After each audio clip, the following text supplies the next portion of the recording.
Recording by JANSEN'S. The Smoky God, or Voyage to the Inner World, by Willis George Emerson. Part 1. Author's Foreword.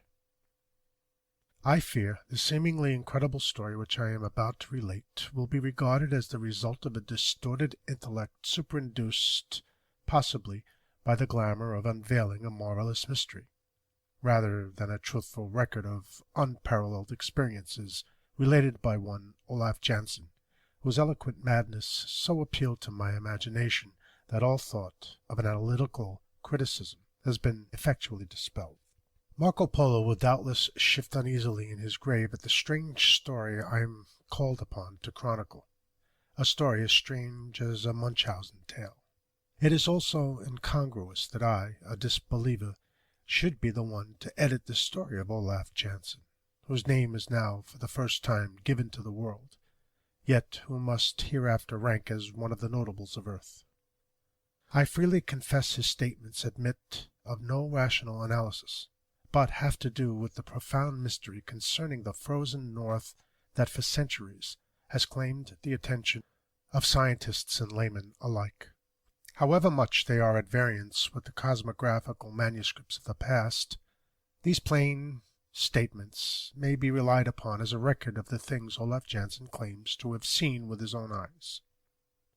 100 times I have asked myself whether it is possible that the world's geography is incomplete, and that the startling narrative of Olaf Jansen is predicted upon demonstrable facts.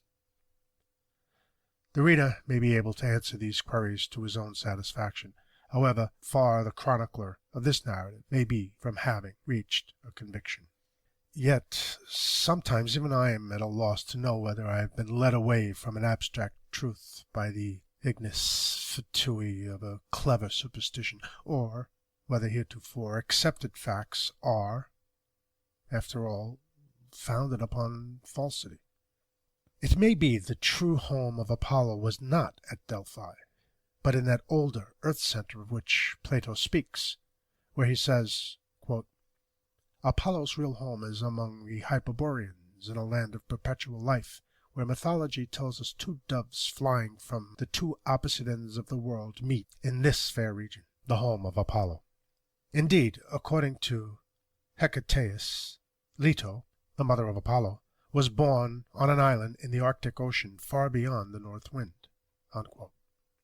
It is not my intention to attempt a discussion of the theogony of the deities nor the cosmogony of the world.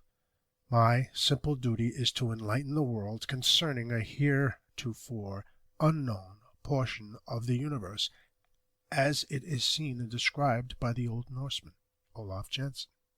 Interest in northern research is international.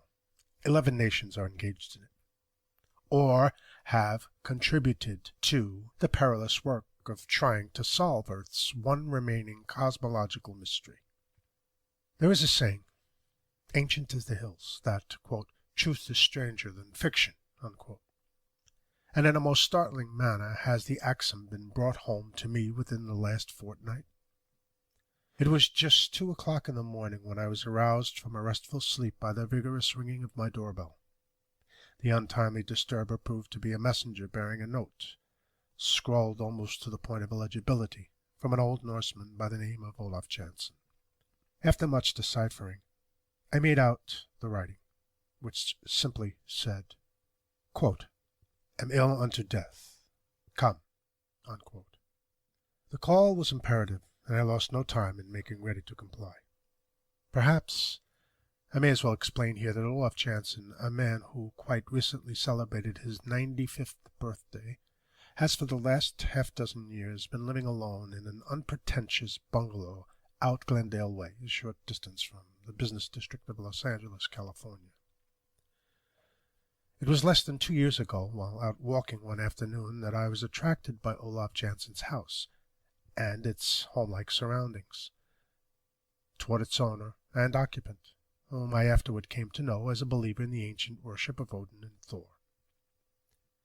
There was a gentleness in his face and a kindly expression in the keenly alert gray eyes of this man who had lived more than 80 years and 10, and, withal, a sense of loneliness that appealed to my sympathy. Slightly stooped, and with his hands clasped behind him, he walked back and forth with slow and measured tread, that day when first we met. I can hardly say what particular motive impelled me to pause in my walk and engage him in conversation. He seemed pleased when I complimented him on the attractiveness of his bungalow and on the well-tended vines and flowers cluttering the profusion over its windows, roof, and wide piazza. I soon discovered that my new acquaintance was no ordinary person, but one profound and learned to a remarkable degree, a man who, in the later years of his long life, had dug deeply into books and become strong in the power of meditative silence. I encouraged him to talk, and soon gathered that he had resided only 6 or 7 years in Southern California, but had passed a dozen years prior in one of the Middle Eastern states.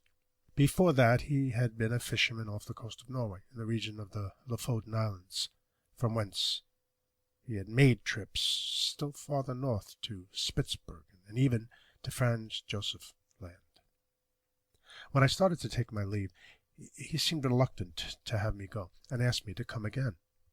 Although at the time I thought nothing of it, I remember now that he made a peculiar remark as I extended my hand in leave-taking.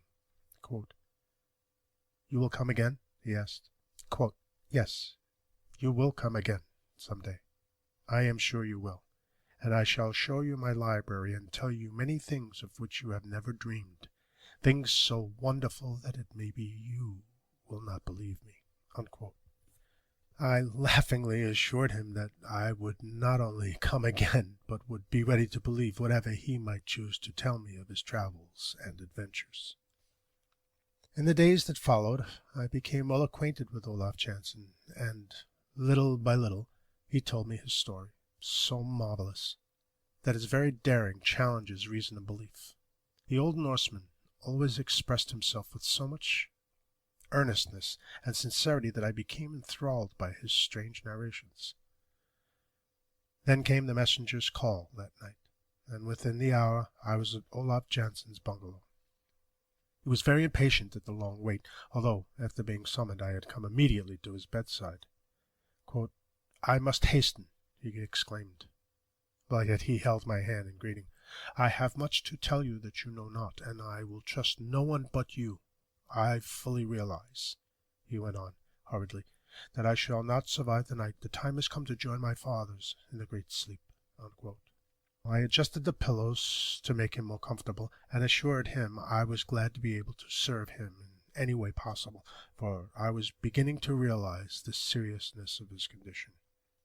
The lateness of the hour, the stillness of the surroundings, the uncanny feeling of being alone with the dying man, together with his weird story, all combined to make my heart beat fast and loud with a feeling for which I have no name. Indeed, there were many times that night by the old Norseman's couch when a sensation rather than a conviction took possession of my very soul, and I seemed not only to believe in, but actually see the strange lands, the strange people, and the strange world of which he told, and to hear the mighty orchestral chorus of 1,000 lusty voices. For over 2 hours he seemed endowed with almost superhuman strength, talking rapidly, and to all appearances rationally. Finally, he gave into my hands certain data, drawings and crude maps. Quote, "These," unquote, said he in conclusion, quote, "I leave in your hands. If I can have your promise to give them to the world, I shall die happy, because I desire that people may know the truth, for then all mystery concerning the frozen Northland will be explained. There is no chance of your suffering the fate I suffered. They will not put you in irons, nor confine you in a madhouse, because you are not telling your own story, but mine, and I, thanks to the gods, Odin and Thor, will be in my grave, and so beyond the reach of disbelievers who would persecute." Unquote. Without a thought of the far-reaching results the promise entailed, or foreseeing the many sleepless nights which the obligation has since brought me, I gave my hand and with it a pledge to discharge faithfully his dying wish.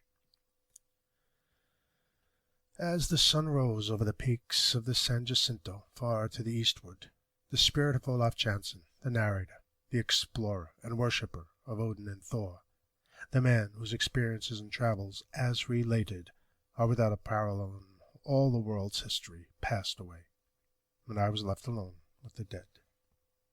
And now, after having paid the last sad rites to this strange man from the Lofoten Islands and the still farther northward ho, quote-unquote, the courageous explorer of frozen regions, who in his declining years, after he had passed the 80 mark, had sought an asylum of restful peace in sun-favored California, I will undertake to make public his story.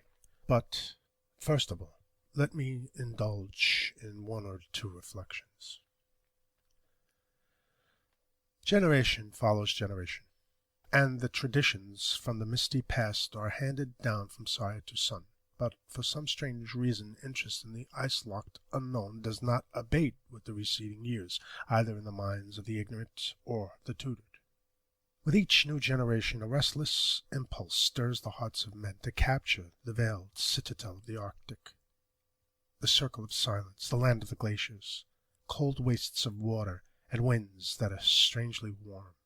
Increasing interest is manifested in the mountainous icebergs, and marvelous speculations are indulged in concerning the earth's center of gravity, the cradle of the tides, where the whales have their nurseries, where the magnetic needle goes mad, where the aurora borealis illuminates the night, and where brave and courageous spirits of every generation dare to venture and explore, defying the dangers of the farthest north. One of the ablest works of recent years is Paradise Found, or The Cradle of the Human Race at the North Pole, by William F. Warren. In his carefully prepared volume, Mr. Warren almost stubbed his toe against the real truth, but missed it seemingly by only a hair's breadth, if the old Norseman's revelation be true. Dr. Orville Livingston Leach, scientist, in a recent article, says, quote, "The possibilities of a land inside the earth were first brought to my attention when I picked up a geode on the shores of the Great Lakes. The geode is a spherical and apparently solid stone, but when broken is found to be hollow and coated with crystals. The earth is only a larger form of a geode, and the law that created the geo in its hollow form undoubtedly fashioned the earth in the same way." Unquote. In presenting the theme of this almost incredible story as told by Olaf Jansen and supplemented by manuscript, maps, and crude drawings entrusted to me, a fitting introduction is found in the following quotation.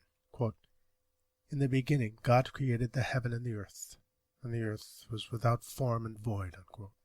And also, "God created man in his own image." Quote, unquote. Therefore, even in things material, man must be godlike, because he is created in the likeness of the Father. A man builds a house for himself and family. The porches or verandas are all without, and are secondary. The building is really constructed for the conveniences within. Olaf Jansen makes the startling announcement through me, an humble instrument, that in like manner God created the earth for the within, quote unquote. That is to say, for its lands, seas, rivers, mountains, forests, and valleys, and for its other internal conveniences, while the outside surface of the earth is merely the veranda, the porch, where things grow by comparison but sparsely, like the lichen on the mountainside, clinging determinedly for bare existence. Take an eggshell, and from each end break out a piece as large as the end of this pencil. Extract its contents, and then you will have a perfect representation of Olaf Jansen's Earth. The distance from the inside surface to the outside surface, according to him, is about 300 miles. The center of gravity is not in the center of the Earth, but in the center of the shell or crust. Therefore, if the thickness of the Earth's crust or shell is 300 miles, the center of gravity is 150 miles below the surface. In their logbooks, Arctic explorers tell us of the dipping of the needle as the vessel sails in regions of the farthest north known. In reality, they are at the curve, on the edge of the shell, where gravity is geometrically increased, and while the electric current seemingly dashes off into space toward the phantom idea of the North Pole, yet this same electric current drops again and continues its course southward along the inside surface of the Earth's crust. In the appendix to his work, Captain Sabine gives an account of experiments to determine the acceleration of the pendulum in different latitudes. This appears to have resulted from the joint labor of Peary and Sabine. He says, quote, "The accidental discovery that a pendulum, on being removed from Paris to the neighborhood of the equator, increased its time of vibration, gave the first step to our present knowledge that the polar axis of the globe is less than the equatorial, that the force of gravity at the surface of the earth increases progressively from the equator toward the poles." Unquote. According to Olaf Jansen, in the beginning this old world of ours was created solely for the within world, where are located the four great rivers, the Euphrates, the Pison, the Gahan, and the Hiddekel. These same names of rivers, when applied to streams on the outside surface of the earth, are purely traditional from an antiquity beyond the memory of man.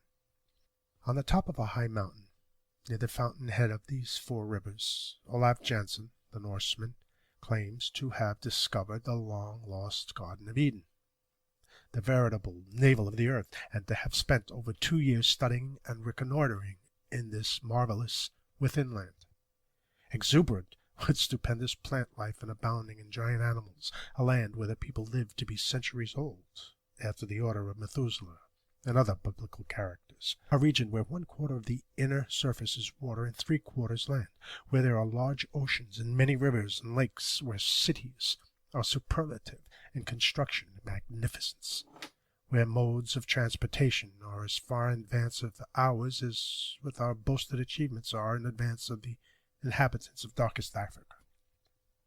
The distance directly across the space from inner surface to inner surface is about 600 miles, less than the recognized diameter of the earth.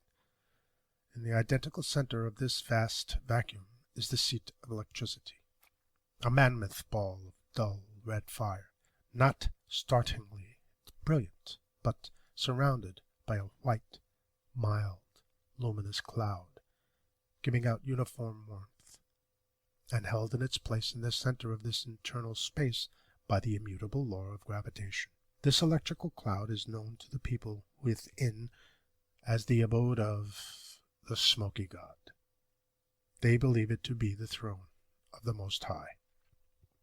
Olaf Jansen reminded me of how, in the old college days, we were all familiar with the laboratory demonstrations of centrifugal motion, which clearly proved that if the earth were a solid, the rapidity of its revolution upon its axis would tear it into 1,000 fragments.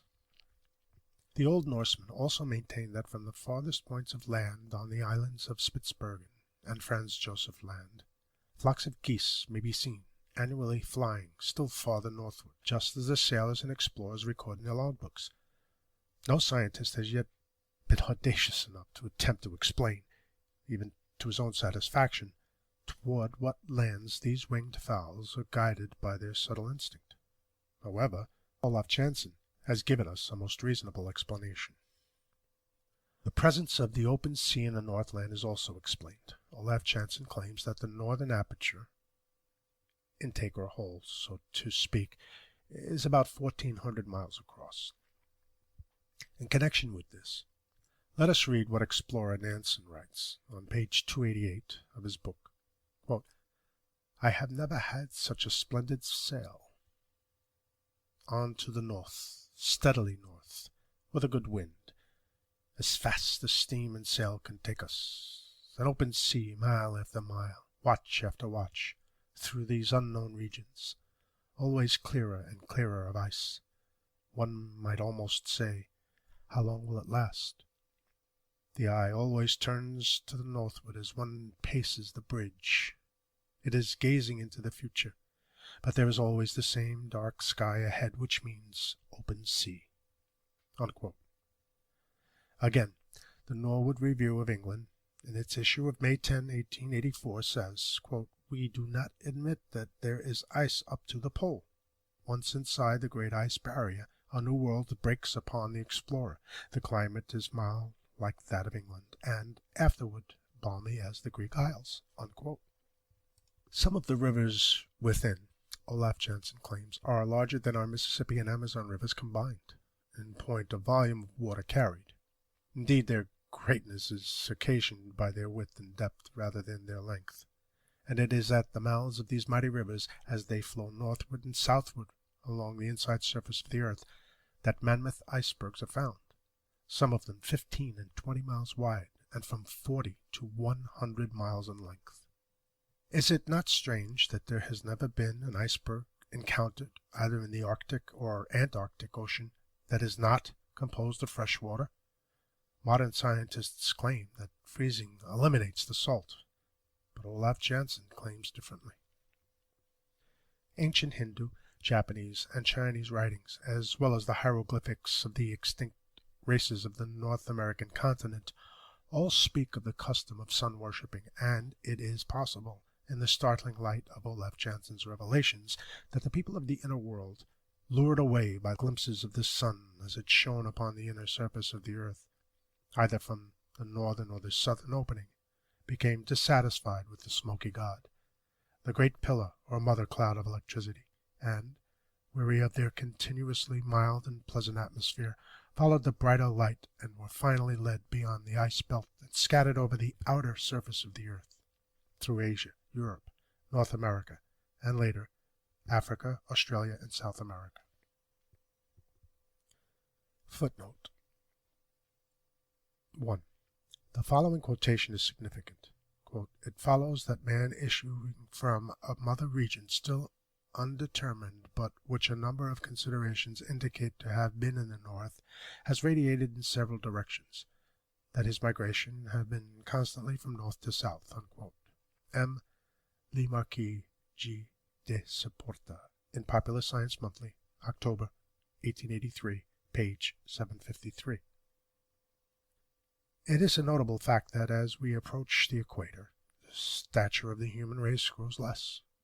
But the Patagonians of South America are probably the only aborigines from the center of the earth who came out through the aperture designated as the South Pole, and they are called the giant race. Olaf Jansen avers that, in the beginning, the world was created by the great architect of the universe, so that man might dwell upon its inside surface, which has ever since been the habitation of the chosen. They who were driven out of the Garden of Eden brought their traditional history with them. The history of the people living within contains a narrative suggesting the story of Noah and the ark, with which we are familiar. He sailed away, as did Columbus, from a certain port to a strange land he had heard of far to the northward, carrying with him all manner of beasts of the fields and fowls of the air, but was never heard of afterward. On the northern boundaries of Alaska, and still more frequently on the Siberian coast, are found boneyards containing tusks of ivory in quantities so great as to suggest the burying places of antiquity. From Olaf Jansen's account, they have come from the great prolific animal life that abounds in the fields and forests and on the banks of the numerous rivers of the inner world. The materials were caught in the ocean's currents, or were carried on ice floes, and have accumulated like driftwood on the Siberian coast. This has been going on for ages, and hence these mysterious boneyards. On this subject, William F. Warren, in his book already cited, pages 297 and 298, says, quote, "The Arctic rock tells of a lost Atlantis more wonderful than Plato's. The fossil ivory beds of Siberia excel everything from the kind in the world. From the days of Pliny, at least, they have constantly been undergoing exploitation, and still they are the chief headquarters of supply. The remains of mammoths are so abundant that, as Gratacap says, the northern islands of Siberia seem built up of crowded bones." Another scientific writer, speaking of the islands of New Siberia, northward of the mouth of the river Lena, uses this language, quote, "Large quantities of ivory are dug out of the ground every year. Indeed, some of the islands are believed to be nothing but an accumulation of dirt timber and the bodies of mammoths and other antediluvian animals frozen together. From this we may infer that, during the years that have elapsed since the Russian conquest of Siberia, useful tusks from more than 20,000 mammoths have been collected." Unquote. But now for the story of Olaf Jansen. I give it in detail, as set down by myself in manuscript and woven into the tale, just as he placed them, are certain quotations from recent works on Arctic exploration, showing how carefully the old Norseman compared with his own experiences those of other voyages to the frozen north. Thus wrote the disciple of Odin and Thor. End of section 1. Part 2. Olaf Jansen's story. My name is Olaf Jansen. I am a Norwegian, although I was born in the little seafaring Russian town of Uleåborg on the eastern coast of the Gulf of Bothnia, the northern arm of the Baltic Sea. My parents were on a fishing cruise in the Gulf of Bothnia, and put into this Russian town of Uleåborg at the time of my birth, being the 27th day of October, 1811. My father, Jens Jansen, was born at Rodwig on the Scandinavian coast, near the Lofoten Islands, but after marrying, made his home at Stockholm, because my mother's people resided in that city. When 7 years old, I began going with my father on his fishing trips along the Scandinavian coast. Early in life I displayed an aptitude for books, and at the age of 9 years was placed in a private school in Stockholm, remaining there until I was 14. After this, I made regular trips with my father on all his fishing voyages. My father was a man fully 6 feet 3 in height, and weighed over 15 stone, a typical Norseman of the most rugged sort, and capable of more endurance than any other man I have ever known. He possessed the gentleness of a woman in tender little ways, yet his determination and will-power were beyond description. His will admitted of no defeat. I was in my 19th year when we started on what proved to be our last trip as fishermen, and which resulted in the strange story that shall be given to the world, but not until I have finished my earthly pilgrimage. I dare not allow the facts as I know them to be published while I am living, for fear of further humiliation, confinement, and suffering.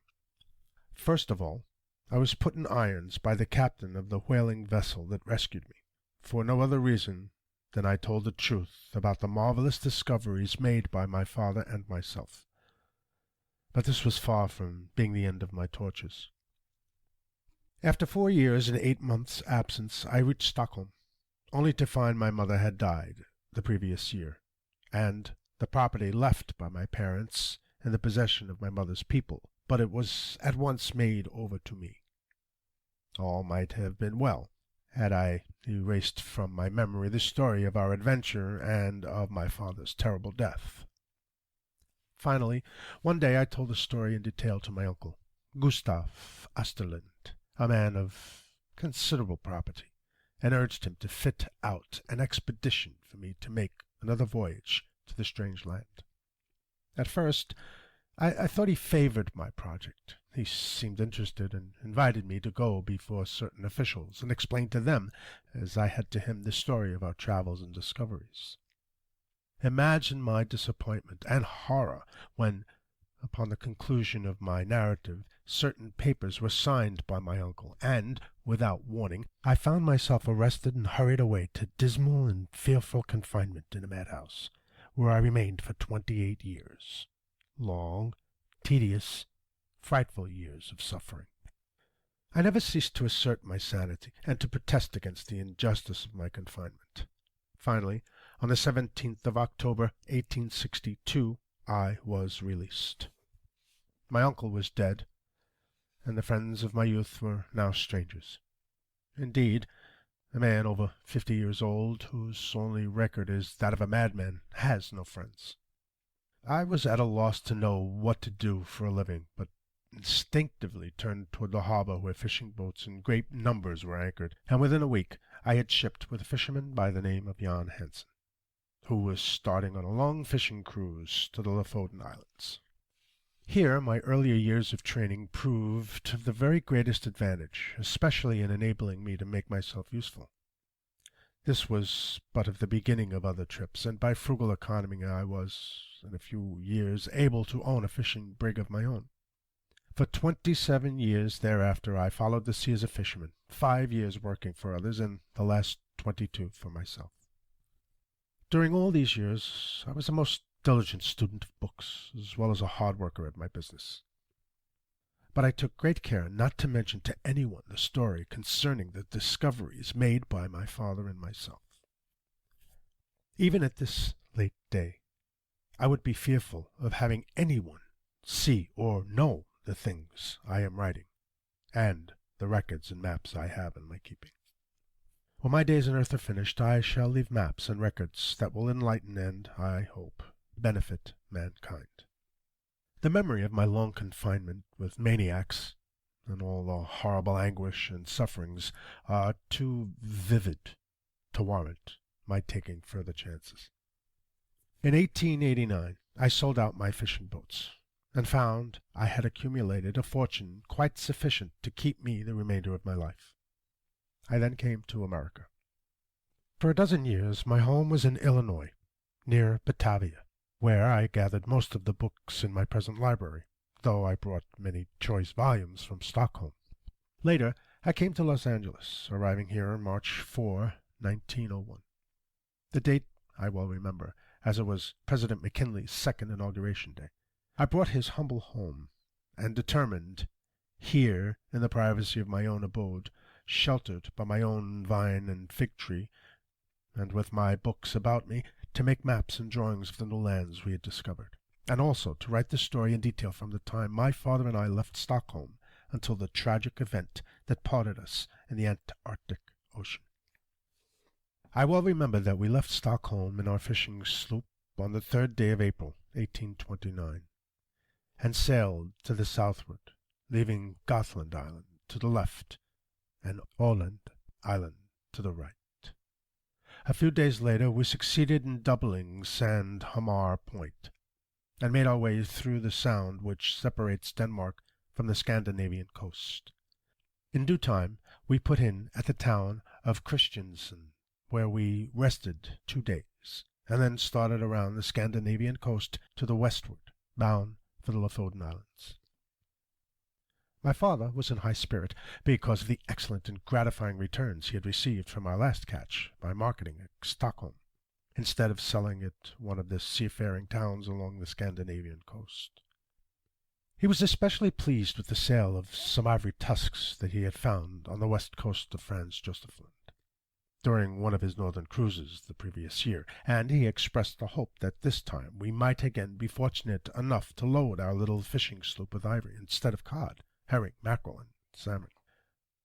We put in at Hammerfest, latitude 71 degrees and 40 minutes, for a few days' rest. Here we remained 1 week, laying in an extra supply of provisions and several casks of drinking water, and then sailed towards Spitzbergen.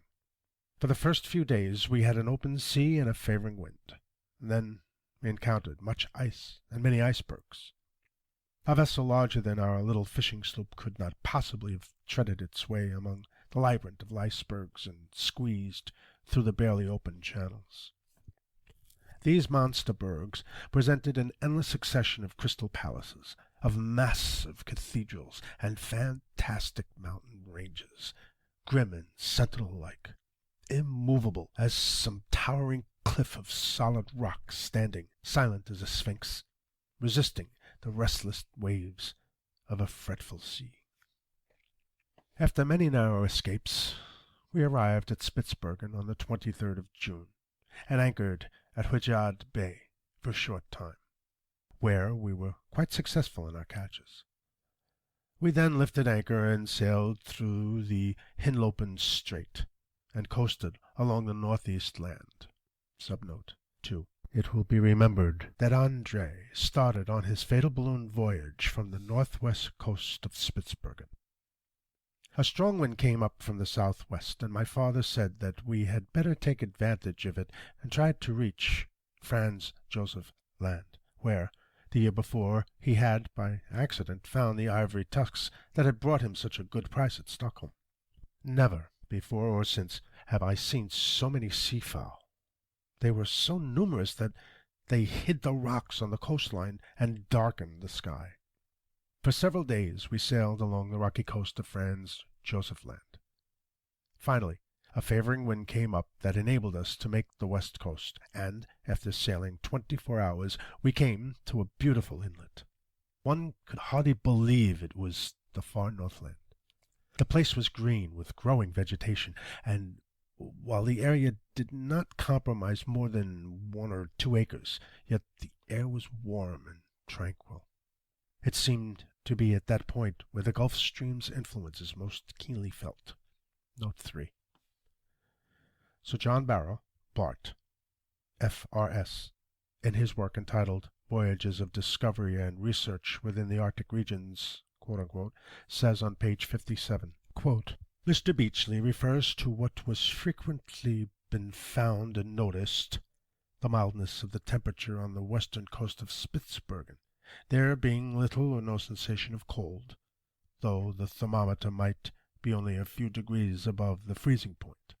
The brilliant and lively effect of a clear day, when the sun shines forth with a pure sky, whose azure hue is so intense as to find no parallel, even in the boasted Italian sky. Unquote. On the east coast there was numerous icebergs, yet here we were in open water. Far to the west of us, however, were ice packs, and still farther to the westward the ice appeared like ranges of low hills. In front of us, and directly to the north, lay an open sea. Note 4. Captain Kane, on page 299, quoting from Morton's journal on Monday, the 26th of December, says, quote, As far as I could see, the open passages were 15 miles or more wide, with sometimes mashed ice separating them, but it is all small ice, and I think it either drives out to the open space to the north, or rots and sinks, as I could see none ahead to the north. Unquote. My father was an ardent believer in Odin and Thor, and had frequently told me they were gods who came from far beyond the north wind. There was a tradition, my father explained, that still farther northward was a land more beautiful than any that mortal man had ever known, and that it was inhabited by the Chosen. Note 5. We find the following in Deutsche Mythology, page 778, from the pen of Jacob Grimm. Quote, Then the sons of Bor built in the middle of the universe the city called Asgard, where dwell the gods and their kindred, and from that abode work out so many wondrous things both on the earth and in the heavens above it. There is in that city a place called Klinskelf, and when Odin is seated there upon his lofty throne, he sees over the whole world, and discerns all the actions of men. Unquote. My youthful imagination was fired by the ardor, zeal, and religious fervor of my good father, and I exclaimed, Why not sail to this goodly land? The sky is fair, the wind is favorable, and the sea is open. Even now I can see the expression of pleasurable surprise on his countenance as he turned toward me and asked, My son, are you willing to go with me and explore, to go far beyond where man has ever ventured? I answered affirmatively. Very well, he replied. May the god Odin protect us. And quickly adjusting the sails, he glanced at our compass, turned the prow in due northerly direction through an open channel, and our voyage had begun. Note 6. Hall writes on page 288, quote, On the 23rd of January, the two Esquimaux, accompanied by 2 of the seamen, went to Cape Lupton. They reported a sea of open water extending as far as the eye could reach. Unquote. The sun was low in the horizon, as it was still the early summer.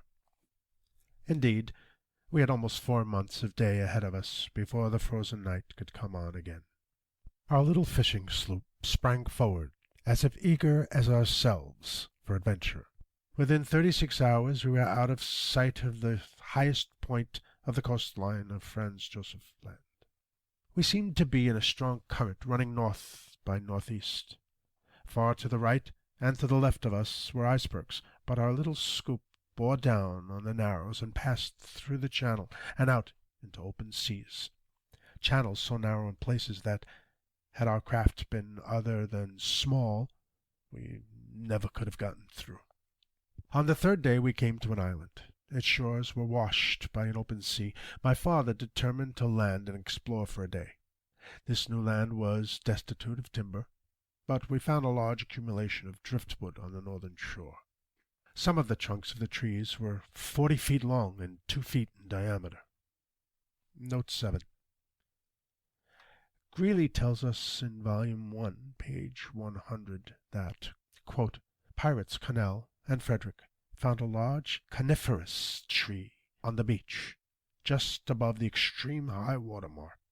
It was nearly 30 inches in circumference and some 30 feet long, and had apparently been carried to that point by a current within a couple of years. A portion of it was cut up for firewood, and for the first time in that valley a bright, cheery campfire gave comfort to man. Unquote. After one day's exploration of the coastline of this island, we lifted anchor and turned our prow to the north in an open sea. Note 8.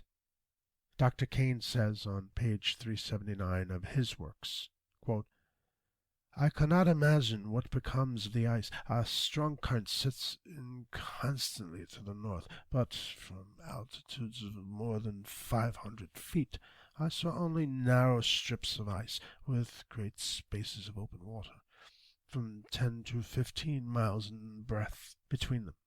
It must, therefore, either go to an open space in the north or dissolve. Unquote. I remember that neither my father nor myself had tasted food for almost 30 hours.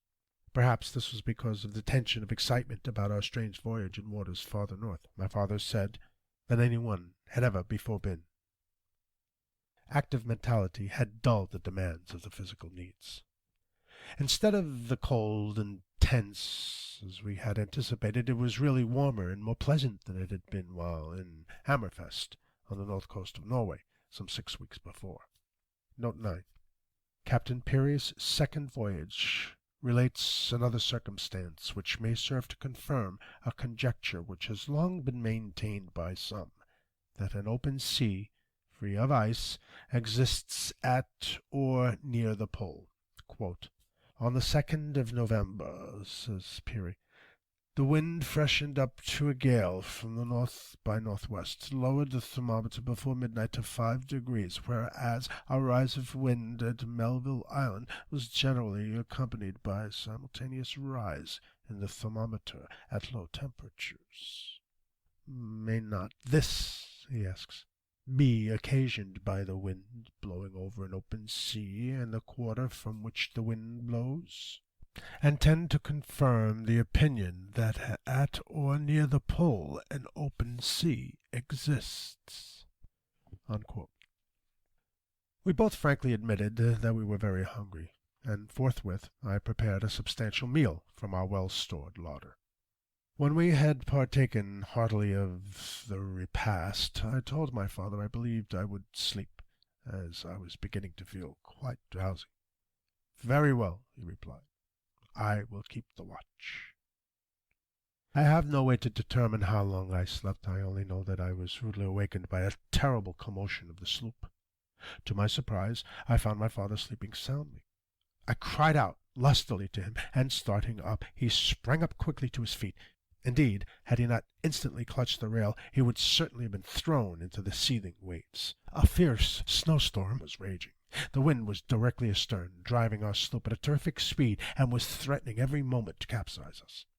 There was no time to lose. The sails had to be lowered immediately. Our boat was writhing in convulsions. A few icebergs we knew were on either side of us, but fortunately the channel was open directly to the north. But would it remain so? In front of us, girding the horizon from left to right, was a vaporish fog or mist, black as Egyptian night at the water's edge, and white like a steam cloud toward the top, which was finally lost to view as it blended with the great white flakes of falling snow. Whether it covered a treacherous iceberg or some other hidden obstacle against which our little sloop would dash and send us to a watery grave, or was merely the phenomenon of an Arctic fog, there was no way to determine. Note 10. On page 284 of his works, Hall writes, quote, "From the top of Providence Berg, a dark fog was seen to the north, indicating water.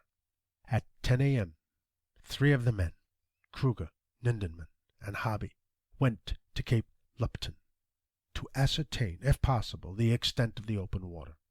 On their return, they reported several open spaces and much young ice, not more than a day old, so thin that it was easily broken by throwing pieces of ice upon it." Unquote. By what miracle we escaped being dashed to utter destruction I do not know. I remember our little craft creaked and groaned as if its joints were breaking. It rocked and staggered to and fro as if clutched by some fierce undertow of whirlpool or maelstrom. Fortunately, our compass had been fastened with long screws to a cross-beam.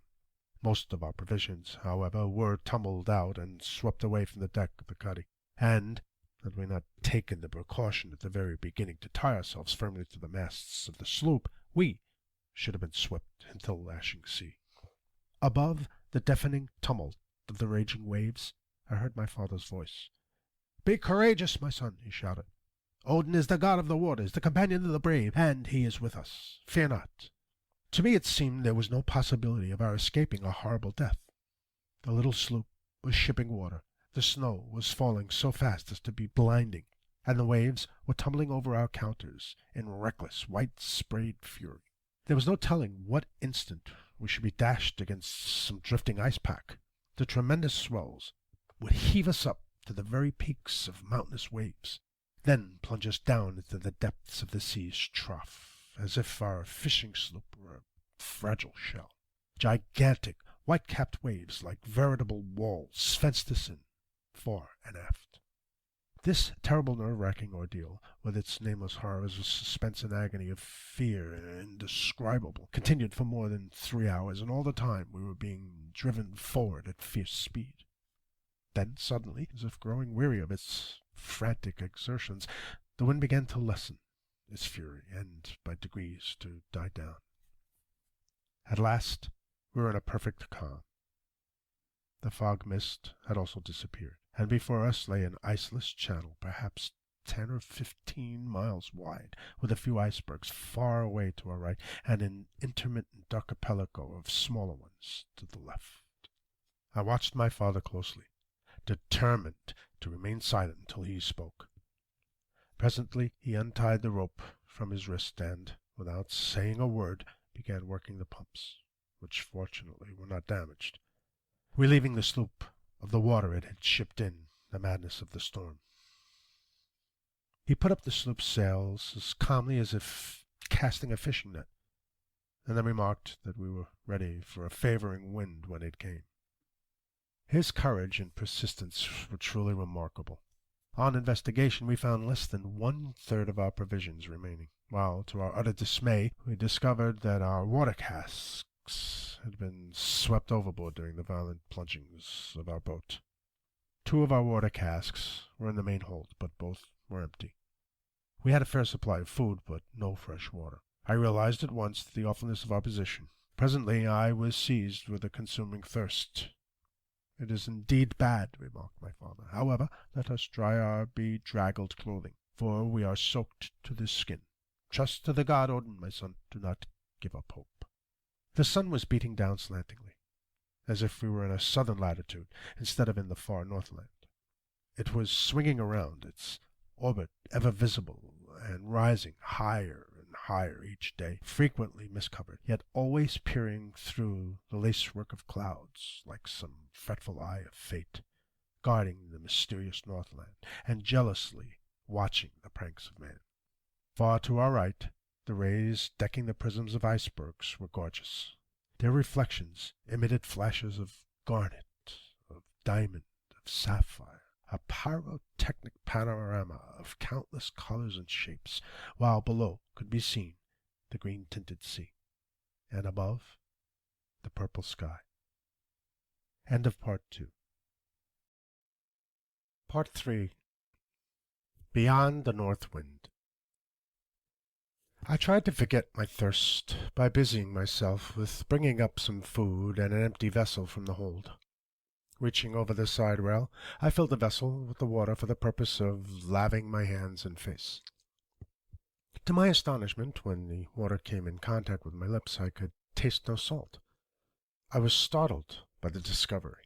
"Father," I fairly gasped, the water, it is fresh." "What, Olaf?" exclaimed my father, glancing hastily around. "Surely you are mistaken. There is no land. You are going mad." "But taste it," I cried. And thus we made the discovery that the water was indeed fresh, absolutely so, without the least briny taste or even the suspicion of a salty flavor. We forthwith filled our 2 remaining water casks, and my father declared it was a heavenly dispensation of mercy from the gods Odin and Thor. We were almost beside ourselves with joy, but hunger bade us end our enforced fast. Now that we had found fresh water in the open sea, what might we not expect in this strange latitude where a ship had never before sailed, and the splash of an oar had never been heard? Note 11. In Volume 1, page 196, Jansen writes, quote, "It is a peculiar phenomenon, this dead water. We had at present a better opportunity of studying it than we desired. It occurs where a surface layer of fresh water rests upon the salt water of the sea, and this fresh water is carried along with the ship, gliding on the heavier sea beneath it, as if on a fixed foundation. The difference between the 2 strata was in this case so great that while we had drinking water on the surface, the water we got from the bottom cock of the engine room was far too salt to be used for the boiler." Unquote.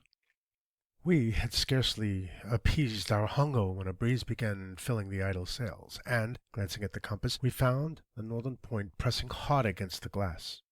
In response to my surprise, my father said, "I had heard of this before. It is what they call the dipping of the needle." Unquote. We loosened the compass and turned it at right angles with the surface of the sea before its point would free itself from the glass and point according to unmolested attraction. It shifted uneasily and seemed as unsteady as a drunken man, but finally pointed a course. Before this we thought the wind was carrying us north by northwest, but, with the needle free, we discovered, if it could be relied upon, that we were sailing slightly north by northeast. Our course, however, was ever tending northward. Note 12.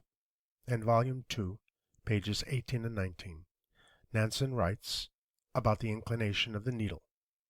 Speaking of Jansen, his aide, quote, "One day, it was November 24, he came in to supper a little after 6 o'clock, quite alarmed, and said, 'There has just been a singular inclination of the needle in 24 degrees, and remarkably enough, its northern extremity pointed to the east.'" Unquote.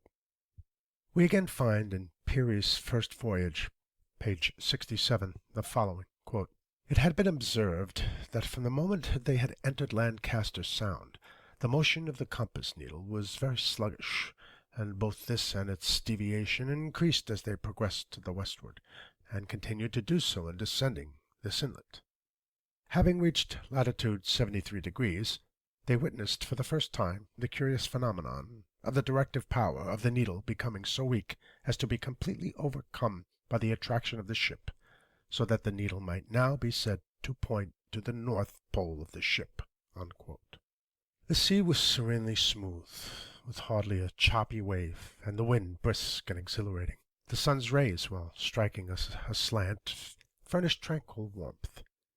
And thus time wore on day after day, and we found from the record in our logbook we had been sailing 11 days since the storm in the open sea. By strictest economy, our food was holding out fairly well, but beginning to run low. In the meantime, one of our casks of water had been exhausted, and my father said, "We will fill it again." But, to our dismay, we found the water was now as salt as in the region of the Lofoten Islands off the coast of Norway. This necessitated our being extremely careful of the remaining cask. I found myself wanting to sleep much of the time, whether it was the effect of the exciting experience of sailing in unknown waters, or the relaxation from the awful excitement incident to our adventure in a storm at sea, or due to want of food, I cannot say. I frequently lay down on the bunker of our little sloop, and looked far up into the blue dome of the sky, and, notwithstanding the sun was shining far away in the east, I always saw a single star overhead. For several days, when I looked for this star, it was always there, directly above us. It was now, according to our reckoning, about the 1st of August. The sun was high in the heavens, and was so bright that I could no longer see the one lone star that attracted my attention a few days earlier. One day, about this time, my father startled me by calling my attention to a novel sight far in front of us, almost at the horizon. "It's a mock sun," exclaimed my father. "I have read of them. It is called a reflection or mirage. It will soon pass away." But this dull red, false sun, as we supposed it to be, did not pass away for several hours, and while we were unconscious of its emitting any rays of light, still there was no time thereafter when we could not sweep the horizon in front and locate the illumination of the so-called false sun, during a period of at least 12 hours out of every 24. Clouds and mists would at times almost, but never entirely, hide its location. Gradually it seemed to climb higher in the horizon of the uncertain purply sky as we advanced. It could hardly be said to resemble the sun except in its circular shape, and when not obscured by clouds or the ocean mists, it had a hazy red, bronzed appearance, which would change to a white light like a luminous cloud, as if reflecting some greater light beyond. We finally agreed in our discussion of this smoky furnace-colored sun that, whatever the cause of the phenomenon, it was not a reflection of our sun, but a planet of some sort, a reality. Note 13. Jansen, on page 394, says, quote, "Today, another noteworthy thing happened, which was that about midday we saw the sun, or to be more correct, an image of the sun, for it was only a mirage. A peculiar impression was produced by the sight of that glowing fire, lit just above the outermost edge of the ice. According to the enthusiastic descriptions given by many Arctic travelers of the first appearance of this god of life after the long winter night, the impression ought to be one of jubilant excitement, but it was not so in my case. We had not expected to see it for some days yet, so that my feeling was rather one of pain, of disappointment that we must have drifted farther south than we thought. So it was with pleasure I soon discovered that it could not be the sun itself. The mirage was at first a flattened-out, glowing red streak of fire on the horizon. Later there were two streaks, the one above the other, with a dark space between, and from the main top I could see 4 or even 5 such horizontal lines directly over one another, all of equal length, as if one could only imagine a square, dull red sun, with horizontal dark streaks across it." Unquote. One day soon after this I felt exceedingly drowsy, and fell into a sound sleep. But it seemed that I was almost immediately aroused by my father's vigorous shaking of me by the shoulder and saying, "Olaf, awaken! There is land in sight!" I sprang to my feet, and oh, joy unspeakable! There, far in the distance, yet directly in our path, were lands jutting out boldly into the sea. The shoreline stretched far away to the right of us, as far as the eye could see, and all along the sandy beach were waves breaking into choppy foam, receding, then going forward again, and even chanting in monotonous, thundered tones the song of the deep. The banks were covered with trees and vegetation. I cannot express my feeling of exultation at this discovery. My father stood motionless, with his hand on the tiller, looking straight ahead, pouring out his heart in that thankful prayer and thanksgiving to the gods Odin and Thor. In the meantime, a net which we found in the stowage had been cast, and we caught a few fish that added to our dwindling stock of provisions. The compass, which we had fastened back in its place in fear of another storm, was still pointing due north, and moving on its pivot, just as it had at Stockholm. The dipping of the needle had ceased.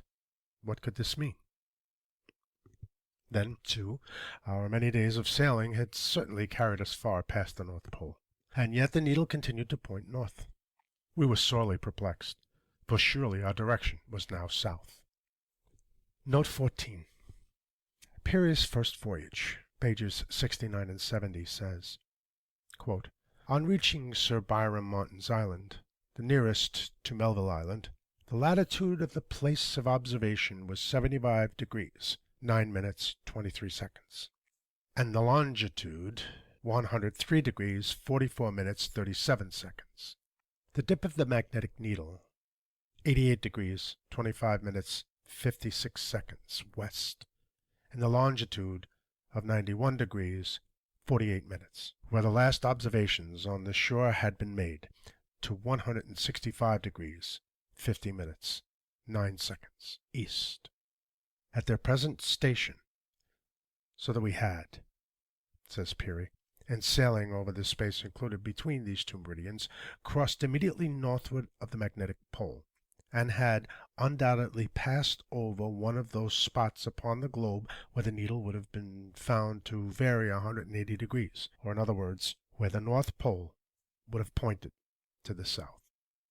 We sailed for 3 days along the shoreline, then came to the mouth of the fjord, or river of immense size. It seemed more like a great bay, and into this we turned our fishing craft, the direction being slightly northeast of south. By the assistance of a fretful wind that came to our aid about 12 hours out of every 24, we continued to make our way inland, into what afterward proved to be a mighty river, and which we learned was called by the inhabitants Hideko. We continued our journey for 10 days thereafter, and found we had fortunately attained a distance inland where ocean tides no longer affected the water, which had become fresh. The discovery came none too soon, for our remaining cask of water was well high exhausted. We lost no time in replenishing our casks, and continued to sail farther up the river, when the wind was favorable. Along the banks, great forests, miles in extent, could be seen, stretching away on the shoreline. The trees were of enormous size. We landed after anchoring near a sandy beach, and waded ashore, and were rewarded by finding a quantity of nuts that were very palatable and satisfying to hunger, and a welcome change from the monotony of our stock of provisions. It was about the 1st of September, over 5 months, we calculated, since our leave-taking from Stockholm. Suddenly we were frightened almost out of our wits by hearing in the far distance the singing of people. Very soon thereafter we discovered a huge ship gliding down the river directly toward us. Those aboard were singing in one mighty chorus that, echoing from bank to bank, sounded like 1,000 voices, filling the whole universe with quivering melody.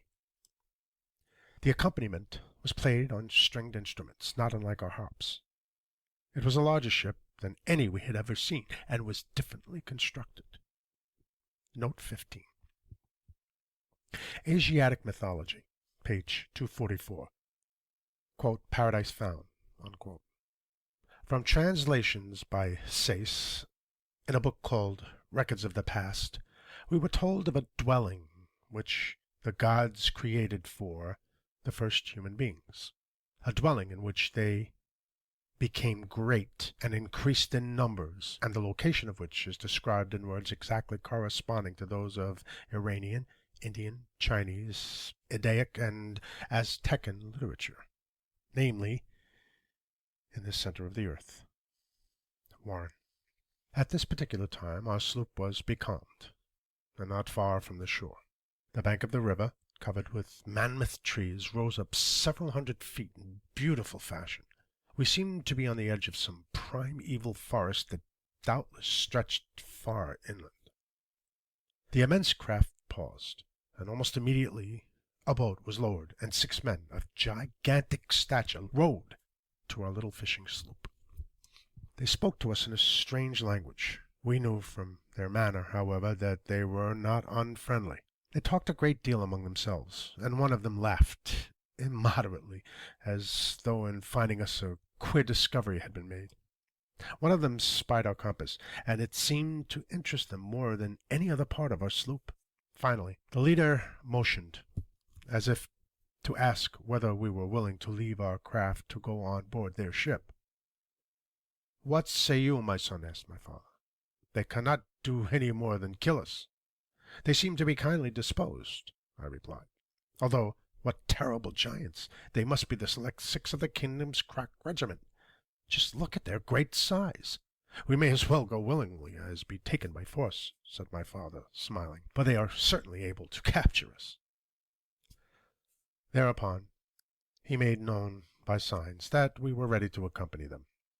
Within a few minutes we were on board the ship, and half an hour later our little fishing craft had been lifted bodily out of the water by a strange sort of hook and tackle and set on board as a curiosity. There were several 100 people on board this, to us, mammoth ship, which we discovered was called the Naz, meaning, as we afterward learned, pleasure, or, to give a more proper interpretation, pleasure excursion ship. If my father and I were curiously observed by the ship's occupants, this strange race of giants offered us an equal amount of wonderment. There was not a single man aboard who would not have measured fully 12 feet in height. They all wore full beards, not particularly long, but seemingly short-cropped. They had mild and beautiful faces, exceedingly fair, with ruddy complexions. The hair and beard of some were black, others sandy, and still others yellow. The captain, as we designated the dignitary in command of the great vessel, was fully a head taller than any of his companions. The women averaged from 10 to 11 feet in height. Their features were especially regular and refined, while their complexion was of a most delicate tint, heightened by a healthful glow. Note 16. According to all procurable data, the spot at the era of man's appearance upon the stage was in the now lost Miocene continent, which then surrounded the Arctic pole. That in that true, original Eden, some of the early generations of men attained to a stature and longevity unequaled in any countries known to post-Diluvian history, is by no means scientifically incredible. Unquote.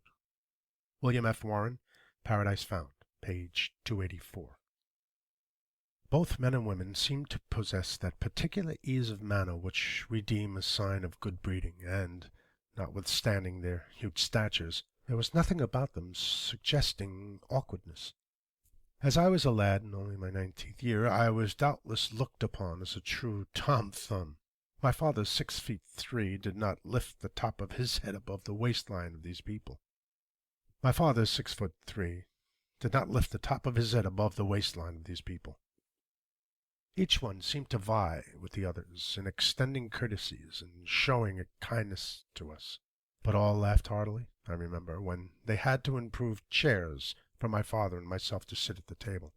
They were richly attired in a costume peculiar to themselves, and very attractive. The men were clothed in handsomely embroidered tunics of silk and satin, and belted at the waist. They wore knee breeches and stockings of a fine texture, while their feet were encased in sandals adorned with gold buckles. We early discovered that gold was one of the most common metals known, and that it was used extensively in decoration. Strange as it may seem, neither my father nor myself felt the least bit of solicitude for our safety. "We have come into our own," my father said to me. "This is the fulfillment of the tradition told me by my father and my father's father, and still back for many generations of our race. This is assuredly the land beyond the north wind." Well, we seemed to make such an impression on the party that we were given specially into the charge of one of the men, Jules Galdier, and his wife, for the purpose of being educated in their language, and we, on our part, were just as eager to learn as they were to instruct. At the captain's command, the vessel was swung cleverly about and began retracting its course up the river. The machinery, while noiseless, was very powerful. The banks and trees on either side seemed to rush by. The ship's speed at times surpassed that of any railroad train on which I have ever ridden. Even here, in America, it was wonderful. In the meantime, we had lost sight of the sun's rays, but we found a radiance within, emanating from the dull red sun which had already attracted our attention, now giving out a white light seemingly from a cloud bank far away in front of us. It dispensed a greater light, I should say, than 2 full moons on the clearest night. In 12 hours this cloud of whiteness would pass out of sight as if eclipsed, and the 12 hours following corresponded with our night. We early learned that these strange people were worshippers of this great cloud of night. It was the Smoky God of the inner world. The ship was equipped with a mode of illumination which I now presume was electricity, but neither my father nor myself were sufficiently skilled in mechanics to understand whence came the power to operate the ship, or to maintain the soft, beautiful lights that answered the same purpose of our present methods of lighting the streets of our cities, our houses, and places of business. It must be remembered, the time of which I write was the autumn of 1829, and we of the outside surface of the earth knew nothing then, so to speak, of electricity. The electrically charged condition of the air was a constant vitalizer. I never felt better in my life than during the 2 years my father and I sojourned on the inside of the earth. To resume my narrative of events, the ship on which we were sailing came to a stop 2 days after we had been taken on board. My father said, as nearly as he could judge, we were directly under Stockholm or London. The city we had reached was called Jehu, signifying a seaport town. The houses were large and beautifully constructed, and quite uniform in appearance, yet without sameness. The principal occupation of the people appeared to be agriculture. The hillsides were covered with vineyards, while the valleys were devoted to the growing of grain. I never saw such a display of gold. It was everywhere. The door casings were inlaid, and the tables were veneered with sheetings of gold. Domes of the public buildings were of gold. It was used most generously in the finishings of the great temples of music. Vegetation grew in lavish exuberance, and fruit of all kinds possessed the most delicate flavor. Clusters of grapes 4 and 5 feet in length, each grape as large as an orange, and apples larger than a man's head, typified the wonderful growth of all things on the inside of the earth. The great redwood trees of California would be considered mere underbrush compared with the giant forest trees extending for miles and miles in all directions. In many directions along the foothills of the mountains, vast herds of cattle were seen during the last day of our travel on the river. We heard much of a city called Eden, but were kept at Jehu for an entire year. By the end of that time, we had learned to speak fairly well the language of this strange race of people. Our instructors, Jules Galdier and his wife, exhibited a patience that was truly commendable. One day, an envoy from the ruler at Eden came to see us, and for 2 whole days my father and myself were put through a series of surprising questions. They wished to know from whence we came, what sort of people dwelt without, what god we worshipped, our religious beliefs, the mode of living in our strange land, and 1,000 other things. The compass which we had brought with us attracted especial attention. My father and I commented between ourselves on the fact that the compass still pointed north, although we now knew that we had sailed over the curve of the edge of the Earth's aperture, and were far along southward on the inside surface of the Earth's crust, which, according to my father's estimate and my own, is about 300 miles in thickness from the inside to the outside surface. Relatively speaking, it is no thicker than an eggshell, so that there is almost as much surface on the inside as on the outside of the earth. The great luminous cloud, or ball of dull red fire, fiery red in the mornings and evenings, and during the day giving off a beautiful white light, the Smoky God is seemingly suspended in the center of the great vacuum within the earth, and held to its place by the immutable law of gravitation, or a repellent atmospheric force, as the case may be. I refer to the known power that draws or repels with equal force in all directions.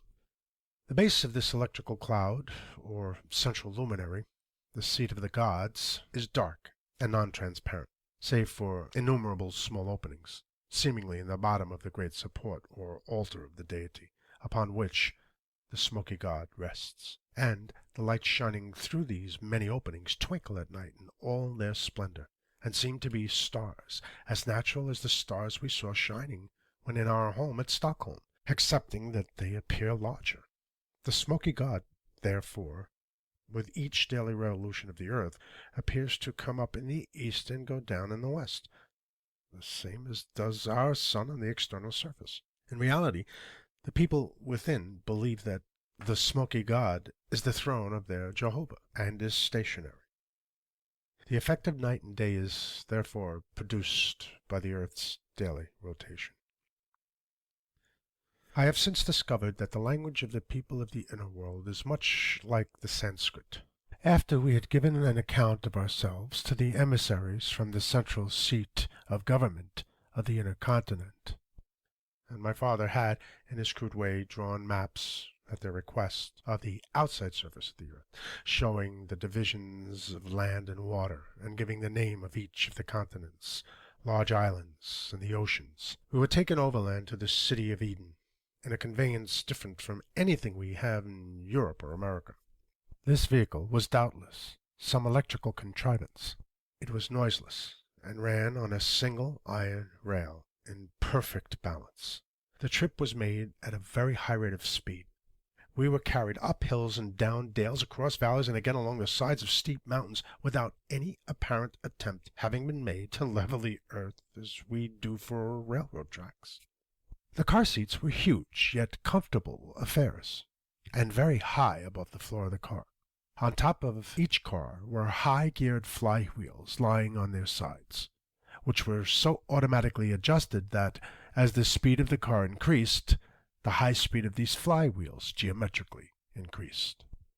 Jules Galdier explained to us that these revolving fan-like wheels on top of the cars destroyed atmospheric pressure, or what is generally understood by the term gravitation, and with this force thus destroyed or rendered nugatory, the car is as safe from falling to one side or the other from the single rail track as if it were in a vacuum.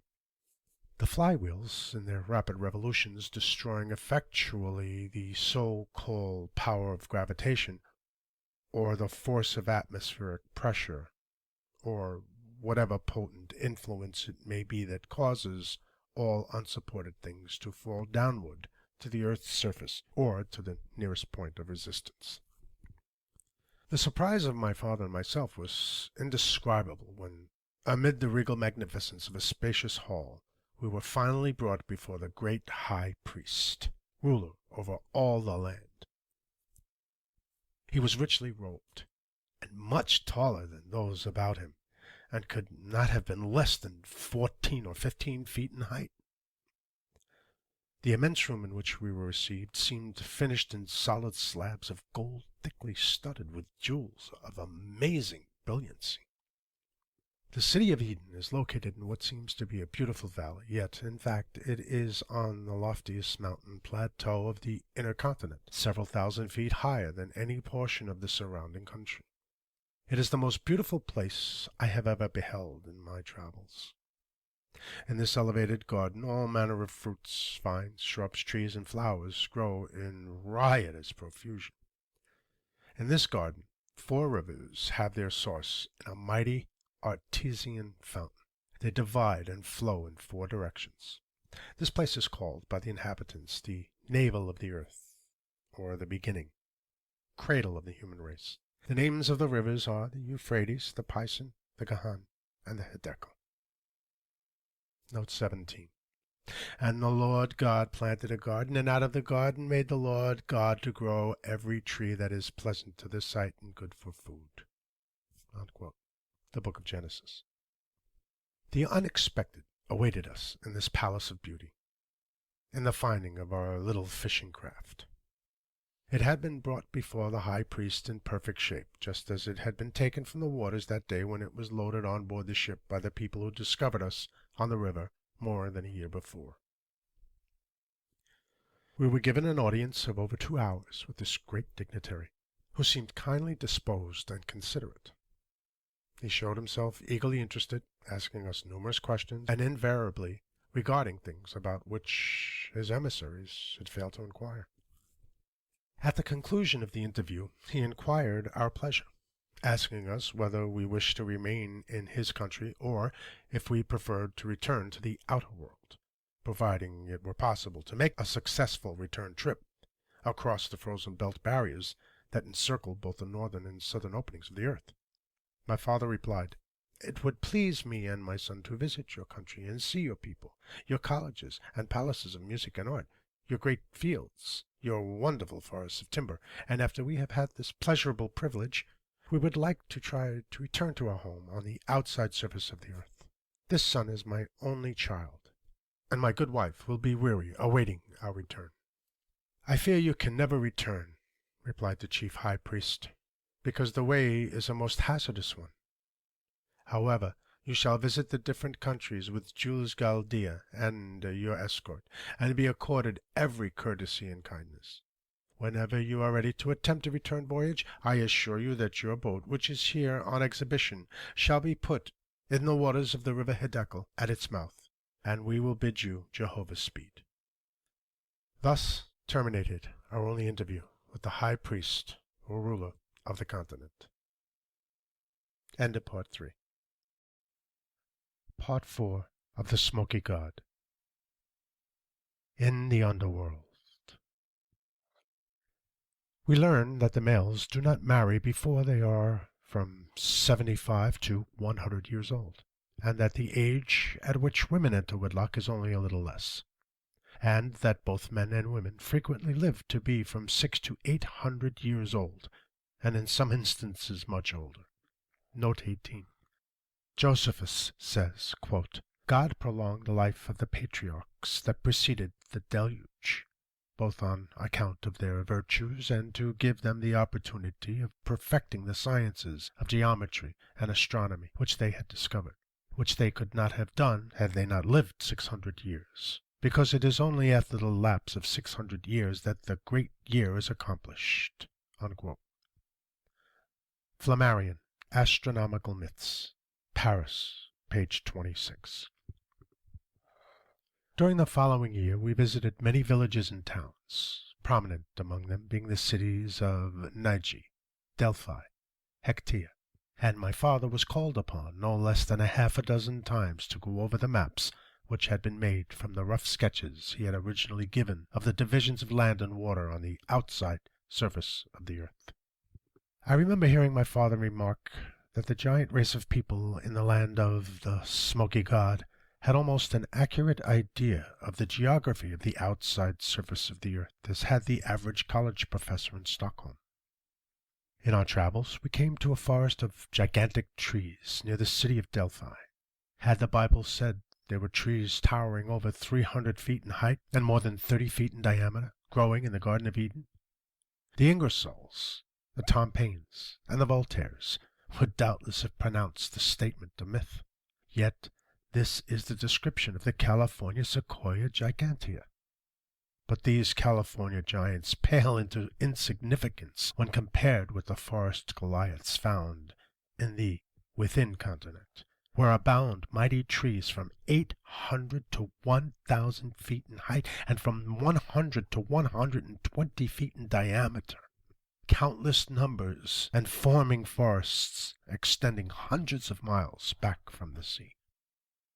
The people are exceedingly musical, and learned to a remarkable degree in their arts and sciences, especially geometry and astronomy. Their cities are equipped with vast palaces of music, where not infrequently as many as 25,000 lusty voices of this giant race swell forth in mighty choruses of the most sublime symphonies. The children are not supposed to attend institutions of learning before they are 20 years old. Then their school life begins and continues for 30 years, 10 of which are uniformly devoted by both sexes to the study of music. Their principal vocations are architecture, agriculture, horticulture, the raising of vast herds of cattle, and the building of conveyances peculiar to that country, for travel on land and water. By some device which I cannot explain, they hold communion with one another between the most distant parts of their country, on air currents. All buildings are erected with special regard to strength, durability, beauty, and symmetry, and with a style of architecture vastly more attractive to the eye than any I have ever observed elsewhere.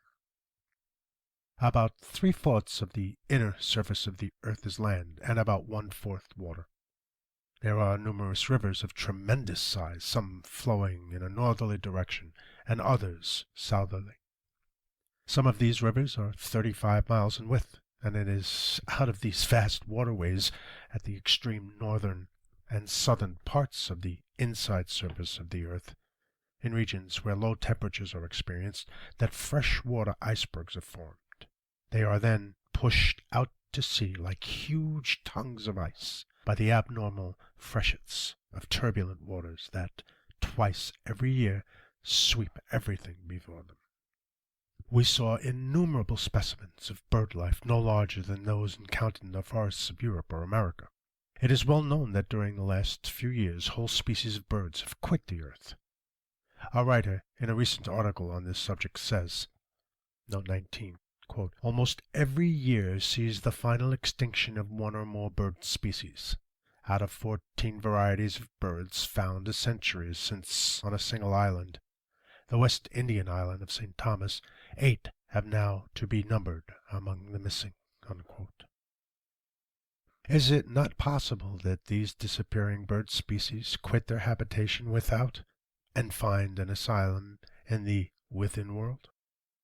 Whether inland among the mountains or along the seashore, we found bird life prolific. When they spread their great wings, some of the birds appeared to measure 30 feet from tip to tip. They are of great variety and many colors. We were permitted to climb up on the edge of a rock and examine a nest of eggs. There were 5 in the nest, each of which was at least 2 feet in length and 15 inches in diameter. After we had been in the city of Hateca about a week, Professor Galdea took us to an inlet, where we saw thousands of tortoises along the sandy shore. I hesitate to state the size of these great creatures. They were from 25 to 35 feet in length, from 15 to 20 feet in width, and fully 7 feet in height. When one of them protected its head, it had the appearance of some hideous sea monster. The strange conditions within are favorable not only for vast meadows of luxuriant grasses, forests of giant trees, and all manner of vegetable life, but wonderful animal life as well. One day we saw a great herd of elephants. There must have been 500 of these thunder-throated monsters, with their restlessly waving trunks. They were tearing huge boughs from the trees and trampling smaller growth into dust like so much hazel brush. They would average over 100 feet in length and from 75 to 85 in height. It seemed, as I gazed upon this wonderful herd of giant elephants, that I was again living in the public library at Stockholm, where I had spent much time studying the wonders of the Miocene age. I was filled with mute astonishment, and my father was speechless with awe. He held my arm with a protecting grip, as if fearful harm would overtake us. We were 2 atoms in this great forest, and, fortunately, unobserved by this vast herd of elephants as they drifted on and away, following a leader as does a herd of sheep. They browsed from growing herbage which they encountered as they traveled, and now and again shook the firmament with their deep bellowing. Note 20, quote, "Moreover, there were a giant number of elephants in the island, and there was provision for animals of every kind. Also whatever fragrant things there are in the earth, whether roots or herbage, or woods, or distilling drops of flower or fruits, grew and thrived in that land. Unquote. The Cratylus of Plato. There is a hazy mist that goes up from the land each evening, and it invariably rains once every 24 hours. This great moisture and the invigorating electrical light and warmth account perhaps for the luxuriant vegetation, while the highly charged electrical air and the evenness of climatic conditions may have much to do with the giant growth and longevity of all animal life. In places, the level valleys stretched away for many miles in every direction. The Smoky God, in its clear white light, looked calmly down. There was an intoxication in electrically surcharged air that fanned the creek as softly as a vanishing whisper. Nature chanted a lullaby in the faint murmur of winds, whose breath was sweet with the fragrance of bud and blossom. After having spent considerably more than a year in visiting several of the many cities of the within world and a great deal of intervening country, and more than 2 years had passed from the time we had been picked up by the great excursion ship on the river, we decided to cast our fortunes once more upon the sea, and endeavor to regain the outside surface of the earth. We made known our wishes, and they were reluctantly but promptly followed. Our hosts gave my father, at his request, various maps showing the entire inside surface of the earth, its cities, oceans, seas, rivers, gulfs, and bays. They also generously offered to give us all the bags of gold nuggets, some of them as large as a goose's egg, that were willing to attempt to take with us in our little fishing boat. In due time we returned to Jehu, at which place we spent 1 month in fixing up and overhauling our little fishing sloop. After all was in readiness, the same ship Naz that originally discovered us took us on board and sailed to the mouth of the river Hiddekel. After our giant brothers had launched our little craft for us, they were most cordially regretful at parting, and evinced much solicitude for our safety. My father swore by the gods Odin and Thor that we would surely return again within a year or 2 and pay them another visit. And thus we bade them adieu. We made ready and hoisted our sail. But there was little breeze. We were becalmed within an hour after our giant friends had left us and started on their return trip. The winds were constantly blowing south. That is, they were blowing from the northern opening of the earth toward that which we knew to be south, but which, according to our compass's pointing finger, was directly north. For 3 days we tried to sail, and to beat against the wind, but to no avail. Whereupon my father said, "My son, to return by the same route as we came in is impossible at this time of year. I wonder why we did not think of this before. We have been here almost 2.5 years. Therefore, this is the season when the sun is beginning to shine in at the southern opening of the earth. The long cold night is on the Spitzbergen country." Unquote. "What shall we do?" I inquired.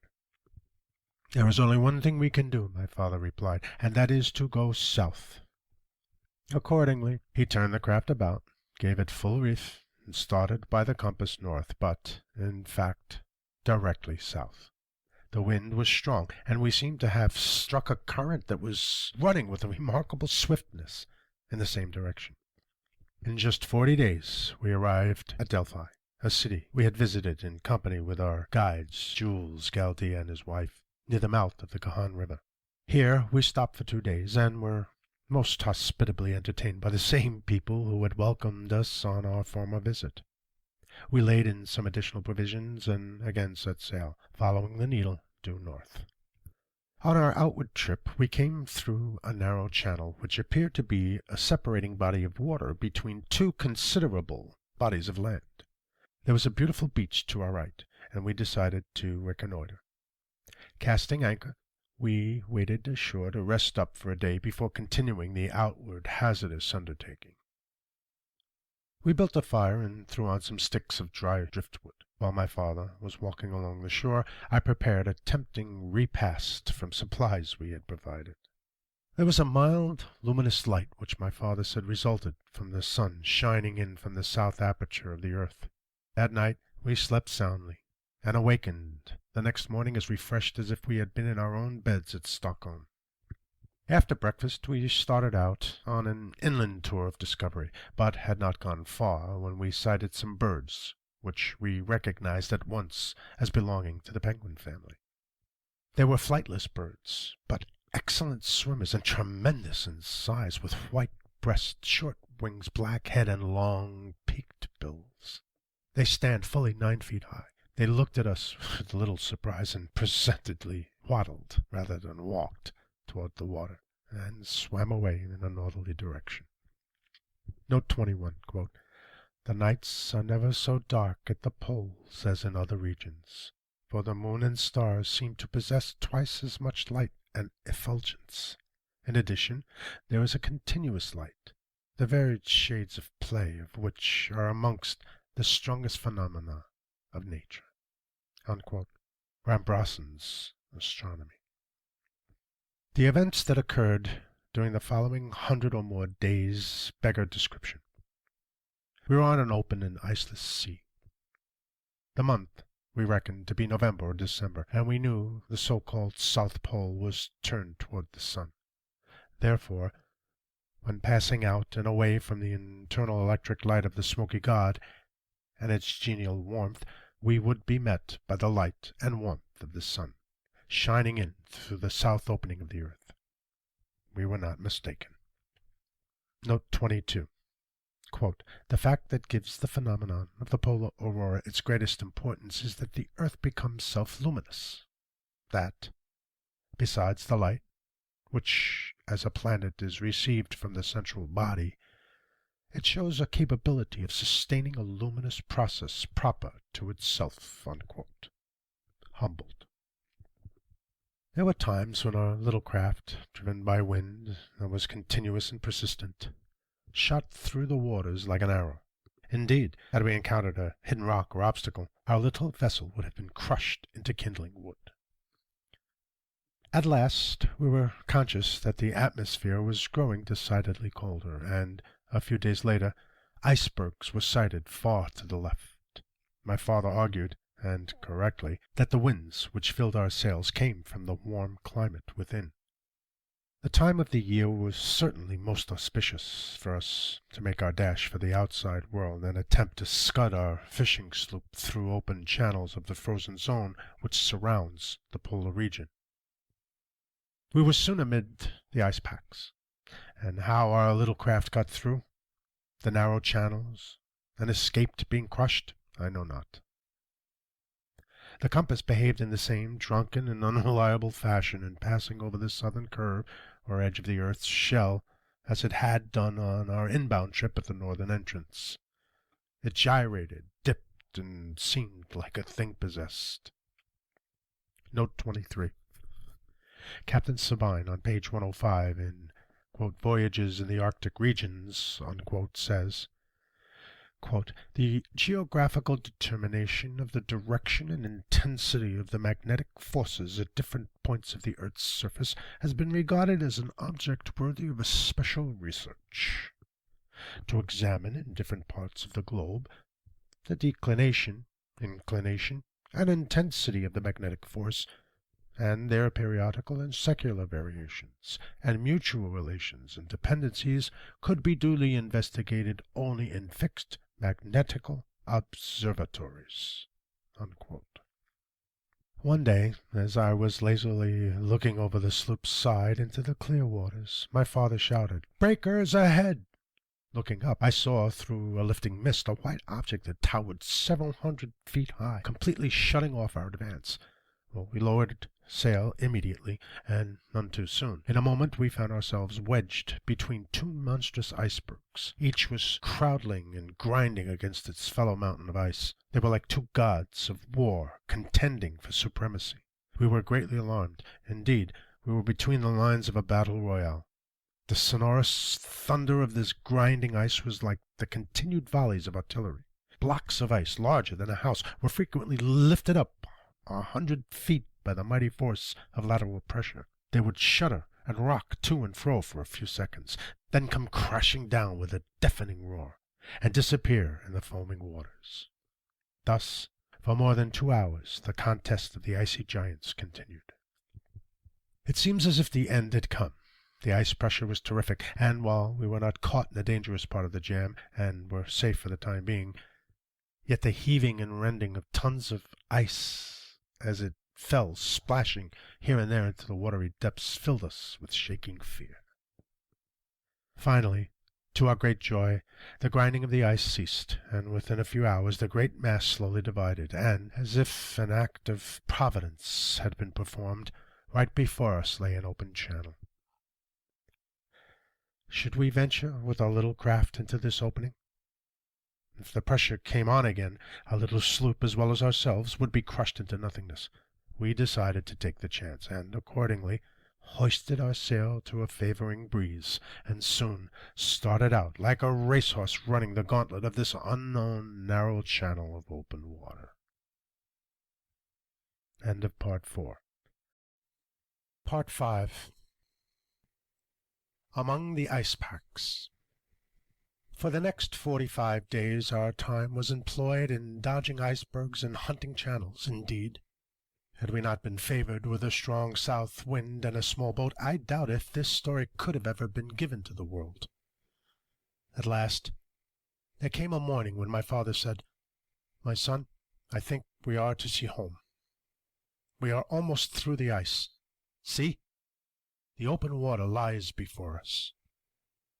However, there were a few icebergs that had floated far northward into the open water, still ahead of us on either side, stretching away for many miles.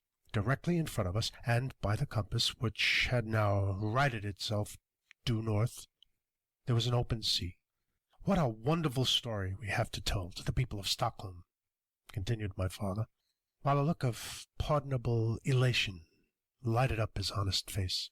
"And think of the gold nuggets stowed away in the hold."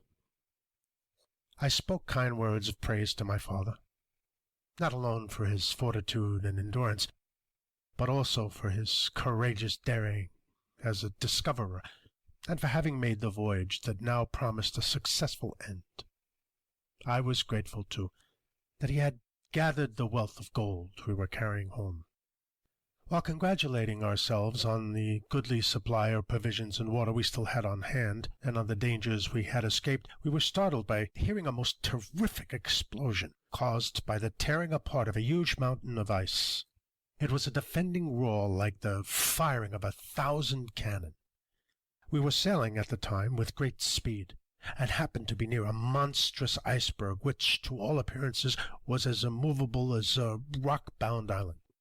It seemed, however, that the iceberg had split and was breaking apart, whereupon the balance of the monster along which we were sailing was destroyed, and it began dipping from us. My father quickly anticipated the danger before I realized its awful possibilities. The iceberg extended down into the water many hundreds of feet, and, as it tipped over, the portion coming out of the water caught our fishing craft like a fever on a fulcrum, and threw it into the air as if it had been a football. Our boat fell back on the iceberg that, by this time, had changed the side next to us for the top. My father was still in the boat, having become entangled in the rigging, while I was thrown some 20 feet away. I quickly scrambled to my feet and shouted to my father, who answered, "All is well." Just then a realization dawned upon me. Horror upon horror. The blood froze in my veins. The iceberg was still in motion, and its great weight and force in toppling over could cause it to submerge temporarily. I fully realized what a sucking maelstrom it would produce amid the worlds of water on every side. They would rush into the depression in all their fury, like white-fanged wolves eager for human prey. In this supreme moment of mental anguish, I remember glancing at our boat, which was lying on its side, and wondering if it could possibly right itself, and if my father could escape. Was this the end of our struggles and adventures? Was this death? All these questions flashed through my mind in the fraction of a second, and a moment later I was engaged in a life-and-death struggle. The ponderous monolith of ice sank below the surface, and the frigid waters gurgled around me in frenzied anger. I was in a saucer, with the waters pouring in on every side. A moment more, and I lost consciousness. When I partially recovered my senses and roused from the swoon of a half-drowned man, I found myself wet, stiff, and almost frozen, lying on the iceberg. But there was no sign of my father or of our little fishing sloop. The monster berg had recovered itself, and, with its new balance, lifted its head perhaps 50 feet above the waves. On top of this island of ice was a plateau perhaps half an acre in extent. I loved my father well, and was grief-stricken at the awfulness of his death. I railed at fate that I, too, had not been permitted to sleep with him in the depths of the ocean. Finally, I climbed to my feet and looked about me. The purple-domed sky above, the shoreless green ocean beneath, and only an occasional iceberg discernible. My heart sank in hopeless despair. I cautiously picked my way across the berg toward the other side, hoping that our fishing craft had righted itself. Dared I think it possible that my father still lived? There was but a ray of hope that flamed up in my heart, but the anticipation warmed my blood in my veins and started it rushing like some rare stimulant through every fiber of my body. I crept close to the precipitous side of the iceberg and peered far down, hoping, still hoping. Then I made a circle of the berg, scanning every foot of the way, and thus I kept going around and around. One part of my brain was certainly becoming maniacal, while the other part, I believe, and do to this day, was perfectly rational. I was conscious of having made the circuit a dozen times, and while one part of my intelligence knew, in all reason, there was not a vestige of hope, yet some strange, fascinating aberration bewitched and compelled me still to beguile myself with expectation. The other part of my brain seemed to tell me that while there was no possibility of my father being alive, yet if I quit making the circuitous pilgrimage, if I paused for a single moment, it would be acknowledgment of defeat, and should I do this, I felt that I should go mad. Thus, hour after hour, I walked around and around, afraid to stop and rest, yet physically powerless to continue much longer. Oh, horror of horrors, to be cast away in this wide expanse of waters without food or drink, only a treacherous iceberg for an abiding place. My heart sank within me, and all semblance of hope was fading into black despair. Then the hand of the deliverer was extended, and the death-like stillness of a solitude rapidly becoming unbearable was suddenly broken by the firing of a signal gun. I looked up in startled amazement when I saw, less than half a mile away, a whaling vessel bearing down toward me with her sail full set. Evidently, my continued activity on the iceberg had attracted their attention. On drawing near, they put out a boat, and, descending cautiously to the water's edge, I was rescued, and a little later lifted on board the whaling ship. I found it was a Scotch whaler, the Arlington. She had cleared the Dundee in September and started immediately for the Antarctic in search of whales. The captain, Angus Macpherson, seemed kindly disposed, but in matters of discipline, as I soon learned, possessed of an iron will. When I attempted to tell him that I had come from the inside of the earth, the captain and mate looked at each other, shook their heads, and insisted on my being put in a bunk under strict surveillance of the ship's physician. I was very weak for want of food, and had not slept for many hours. However, after a few days' rest, I got up one morning and dressed myself without asking permission of the physician or anyone else, and told him that I was as sane as anyone. The captain sent for me, and again questioned me concerning where I had come from, and how I came to be alone on an iceberg in the far-off Antarctic Ocean.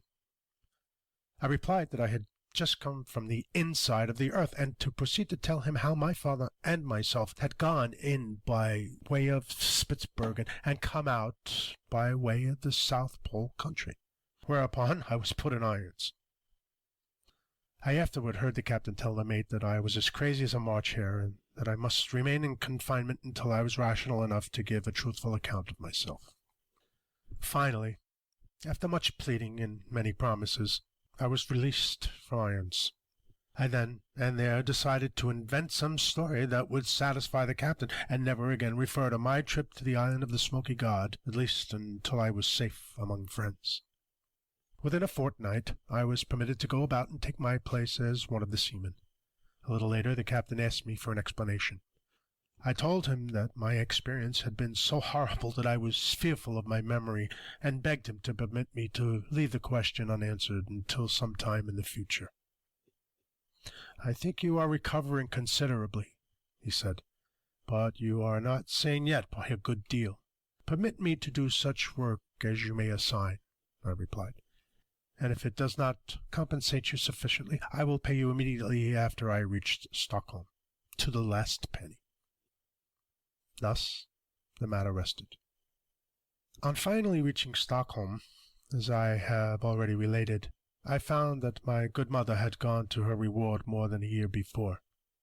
I have also told how, later, the treachery of a relative landed me in a madhouse, where I remained for 28 years, seemingly unending years, and, still later, after my release, how I returned to the life of a fisherman, following it sedulously for 27 years. Then how I came to America, and finally to Los Angeles, California.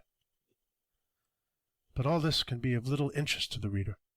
Indeed, it seems to me the climax of my wonderful travels and strange adventures was reached when the Scotch sailing vessel took me from an iceberg on the Antarctic Ocean. End of Part 5. Part 6. Conclusion. In concluding this history of my adventures, I wish to state that I firmly believe science is yet in its infancy concerning the cosmology of the earth. There is so much that is unaccounted for by the world's accepted knowledge of today, and will ever remain so until the land of the Smoky God is known and recognized by our geographers. It is the land from whence came the great logs of cedar that have been found by explorers in open waters far over the northern edge of the earth's crust, and also the bodies of mammoths, whose bones are found in vast beds on the Siberian coast. Northern explorers have done much. Sir John Franklin, De Haven, Grinnell, Sir John Murray, Kane, Melville, Hall, Nansen, Schwatka, Greeley, Peary, Ross, Gerlach, Bernacchi, Andre, Amsden, Amundsen, and others have all been striving to form the frozen citadel of mystery. I believe firmly that Andre and his two brave companions, Strindberg and Frankel, who sailed away in the balloon Orion from the northwest coast of Spitzbergen on that Sunday afternoon of July 11, 1897, are now in the within world, and doubtless are being entertained, as my father and myself were entertained by the kind-hearted giant race inhabiting the inner Atlantic continent. Having, in my humble way, devoted years to these problems, I am well acquainted with the accepted definitions of gravity, as well as the cause of the magnetic needle's attraction. And I'm prepared to say that it is my firm belief that the magnetic needle is influenced solely by electric currents which completely envelop the earth like a garment, and that these electric currents in an endless circuit pass out of the southern end of the earth's cylindrical opening, diffusing and spreading themselves over all the outside surface, and rushing madly on in their course toward the North Pole. And while these currents seemingly dash off into space at the Earth's curve or edge, yet they drop again to the inside surface and continue their way southward along the inside of the Earth's crust, toward the opening of the so-called South Pole. Note 24. Quote, Mr. Lemstrom concluded that an electric discharge, which could only be seen by means of the spectroscope, was taking place on the surface of the ground all around him, and that from a distance it would appear as a faint display of aurora, the phenomenon of pale and flaming light which is sometimes seen on the top of the Spitzbergen Mountains. Unquote. From the Arctic Manual, page 739. As to gravity, no one knows what it is, because it has not yet been determined whether it is atmospheric pressure that causes the apple to fall, or whether, 150 miles below the surface of the Earth, supposedly one halfway through the Earth's crust, there exists some powerful lodestone attraction that draws it. Therefore, whether the apple, when it leaves the limb of the tree, is drawn or impelled downward to the nearest point of resistance, is unknown to the students of physics. Sir James Ross claimed to have discovered the magnetic pole at about 74 degrees latitude. This is wrong. The magnetic pole is exactly one-half the distance through the Earth's crust. Thus, if the Earth's crust is 300 miles in thickness, which is the distance I estimate it to be, then the magnetic pole is undoubtedly 150 miles below the surface of the Earth. It matters not where the test is made. And at this particular point, 150 miles below the surface, gravity ceases, becomes neutralized. And when we pass beyond that point on toward the inside surface of the Earth, a reverse attraction geometrically increases in power until the other 150 miles of distance is traversed, which would bring us out on the inside of the Earth. Thus, if a hole were bored down through the Earth's crust at London, Paris, New York, Chicago, or Los Angeles, a distance of 300 miles, it would connect the two surfaces, while the inertia and momentum of weight dropped in from the outside surface would carry it far past the magnetic center. Yet, before reaching the inside surface of the Earth, it would gradually diminish in speed after passing the halfway point, finally pause and immediately fall back toward the outside surface, and continue thus to oscillate, like the swinging of a pendulum with the power removed, until it would finally rest at the magnetic center, or at that particular point exactly one-half the distance between the outside surface and the inside surface of the Earth. The gyration of the Earth in its daily act of whirling around in its spiral rotation, at a rate greater than 1,000 miles every hour, or about 17 miles per second, makes of it a vast electro-generating body, a huge machine, a mighty prototype of the puny man-made dynamo, which, at best, is but a feeble imitation of nature's original. The valleys of this inner Atlantis continent, bordering the upper waters of the farthest north, are in season covered with the most magnificent and luxuriant flowers, not hundreds and thousands, but millions of acres, from which the pollen or blossom are carried far away in most every direction by the Earth's spiral gyrations and the agitation of the wind resulting therefrom, and it is these blossoms or pollen from the vast floral meadows within that produce the colored snows of the Arctic regions that have so mystified the northern explorers. Note 25, Kane, Volume 1, page 44, says, quote, "We passed the crimson cliffs of Sir John Ross in the forenoon of August 5th. The patches of red snow from which they derive their name could be seen clearly at the distance of 10 miles from the coast." Unquote. La Chambre, in an account of André's balloon expedition on page 144, says, quote, "On the Isle of Amsterdam the snow is tinted with red for a considerable distance, and the savants are collecting it to examine it microscopically. It presents in fact, certain peculiarities. It is thought that it contains very small plants. Scoresby, the famous whaler, had already remarked this." Unquote.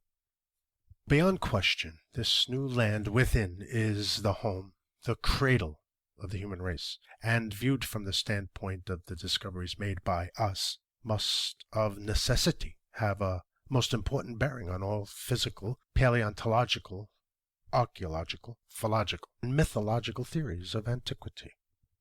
The same idea of going back to the land of mystery, to the very beginning, to the origin of man, is found in the Egyptian traditions of the earlier terrestrial regions of the gods, heroes and men, from the historical fragments of Manetho, fully verified by the historical records taken from the more recent excavations of Pompeii, as well as the traditions of the North American Indians.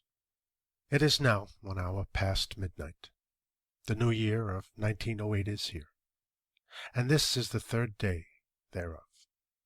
And having at last finished the record of my strange travels and adventures I wish given to the world, I am ready, and even longing, for the peaceful rest which I am sure will follow life's trials and vicissitudes. I am old in years, and ripe both with adventures and sorrows, yet rich with the few friends I have cemented to me in my struggles to lead a just and upright life. Like a story that is, well nigh told, my life is ebbing away. The presentiment is strong within me that I shall not live to see the rising of another sun. Thus do I conclude my message. Olaf Jansen. End of Part 6. Part 7. Author's Foreword.